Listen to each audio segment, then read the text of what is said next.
अस्सलाम वालेकुम दोस्तों, अपनी नेक्स्ट वीडियो के साथ मैं हूं मनसब अली। आपको वेलकम करता हूं अपने चैनल में और अपनी वीडियो में। उम्मीद है दोस्तों आप सब खैरियत से होंगे।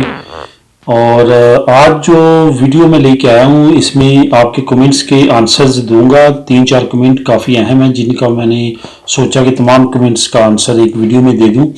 सबसे पहले तो कुछ देर पहले एक दोस्त ने ईमो बार्सिलोना के नाम से आइडिया उन्होंने कमेंट किया है ये पीसो के बारे में कि क्या अल-क्लेर जो है वो आने वाले वक्त में कम हो सकती है।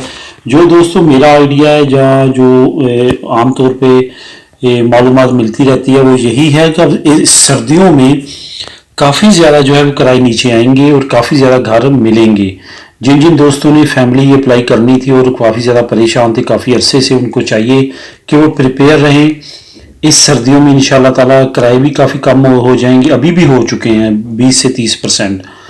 तो मज़ीद इंशाल्लाह ताला किराए कम हो जाएंगे। वो जो फैमिलीज़ के लिए परेशान थे अप्लाई करने के लिए, उनको इस सर्दियों में घर मिल जाएगा। वो ज़रा कोशिश करेंगे, इंशाल्लाह ताला लाजमी मिल जाएगा। बार्सिलोना के एरिया के अंदर ही मिल जाएगा। अभी काफ़ी दोस्त जो हैं वो ले रहे हैं, घर मिल रहे हैं। रिक्वायरमेंट्स भी पहले से कम आई हैं, फैंसी भी पहले से कम हो रहे हैं। तो इस वजह से जो है मैं घर लेने की आप लोगों को सलाह दूंगा। बिजनेस ना कीजिएगा, ये इस वक्त जो टाइम है इसमें बिजनेस में इन्वेस्टमेंट करने का बिल्कुल नहीं है। वेट करें और चेक करें कैसा सिस्टम जा रहा है, नेक्स्ट ईयर क्या होगा, उसके बाद जो है स्टेप लीजिएगा बिजनेस करने के लिए। तो दोस्तों ये था मेरा आंसर कि आने वाले वक्त में इंशाल्लाह ताला 3-4 महीने तक देखिएगा बहुत ज़्यादा लो हो जाएगी अल-क्लेर की जो किराया है वो काफ़ी ज़्यादा कम हो जाएगा।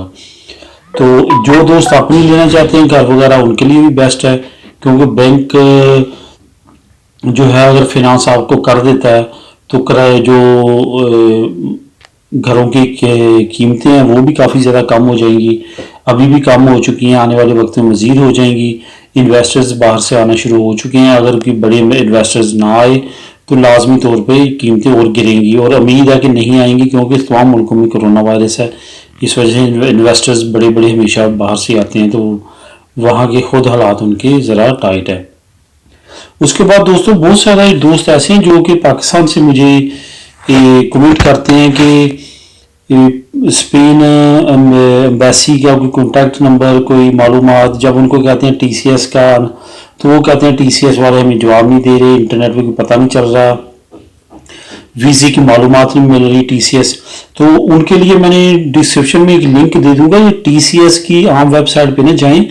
अगर आप गूगल पे सर्च करें टीसीएस वीज़ा सर्विस तो वो फिर अलहदा से एक वेबसाइट ओपन होती है, वहाँ पे जिस कंट्री को डील कर रहे हैं वो खुलती है। बहरहाल मैं उसका लिंक नीचे डिस्क्रिप्शन में दे दूंगा, आप उसका लिंक क्लिक करके वो सारी मालूमात कर दे। कुछ दोस्तों को मैंने लिंक सेंड भी किया है जिन्होंने मेरे साथ ईमेल पे रब्ता किया था या कमेंट पे किया था, तो उनको मैंने सेंड भी किया। लेकिन मैंने सोचा कि वीडियो के नीचे डिस्क्रिप्शन में दे दूंगा, आप तमाम जो जिन को चाहिए होगा वो वहाँ से क्लिक करके तो वो टीसीएस की डायरेक्ट वेबसाइट पे चले जाएंगे। वीज़ा की तमाम इन्फॉर्मेशन, क्या टाइमिंग है, सारा कुछ ऑफिस का तमाम डिटेल वहाँ पे आपको मिल जाएगी।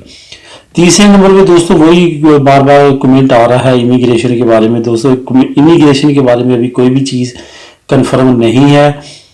असाइलम के बारे में ये काम कर रहे हैं, इमिग्रेशन के बारे में तो नहीं। बहरहाल एक्स्ट्राखीरिया के कानून में भी चेंजिंग कर रहे हैं, तो उसके बारे में न्यूज़ आने की उम्मीद है इस साल के एंड तक। बहरहाल इमिग्रेशन के बारे में अभी तक कोई उम्मीद नहीं है। इमिग्रेशन के बारे में यही है, जैसे मैंने 1-2 दिन पहले भी वीडियो अपलोड की है कि मुख्तलिफ पार्टीज जो है गवर्नमेंट के पीछे लगी हुई हैं कि इमिग्रेशन खोलो, इमिग्रेंट्स के लिए कुछ करो। बहरहाल अभी तक सेंट्रल गवर्नमेंट की तरफ से कुछ भी आंसर नहीं आया, जिसकी वजह से मैं नहीं कह सकता कि इमिग्रेशन कल ओपन हो जाएगी, परसों हो जाएगी या नेक्स्ट मंथ हो जाएगी। ऐसा कुछ नहीं है दोस्तों, अभी कुछ भी नहीं कहा जा सकता। यही है कि आप रैगो का जहन में रखें, रैगो पे ही है पेपर जो 3 साल का बेस पे मिलेंगे। बाकी नया कानून जैसे आता है वो इंशाल्लाह ताला तमाम को पता चल जाएगा। तो इस वजह से इमिग्रेशन के मतलब जो आप कमेंट्स करते हैं, पूछते हैं, उसका यही है कि अभी तक कुछ नहीं है, वही हालात हैं, वही तमाम कुछ है।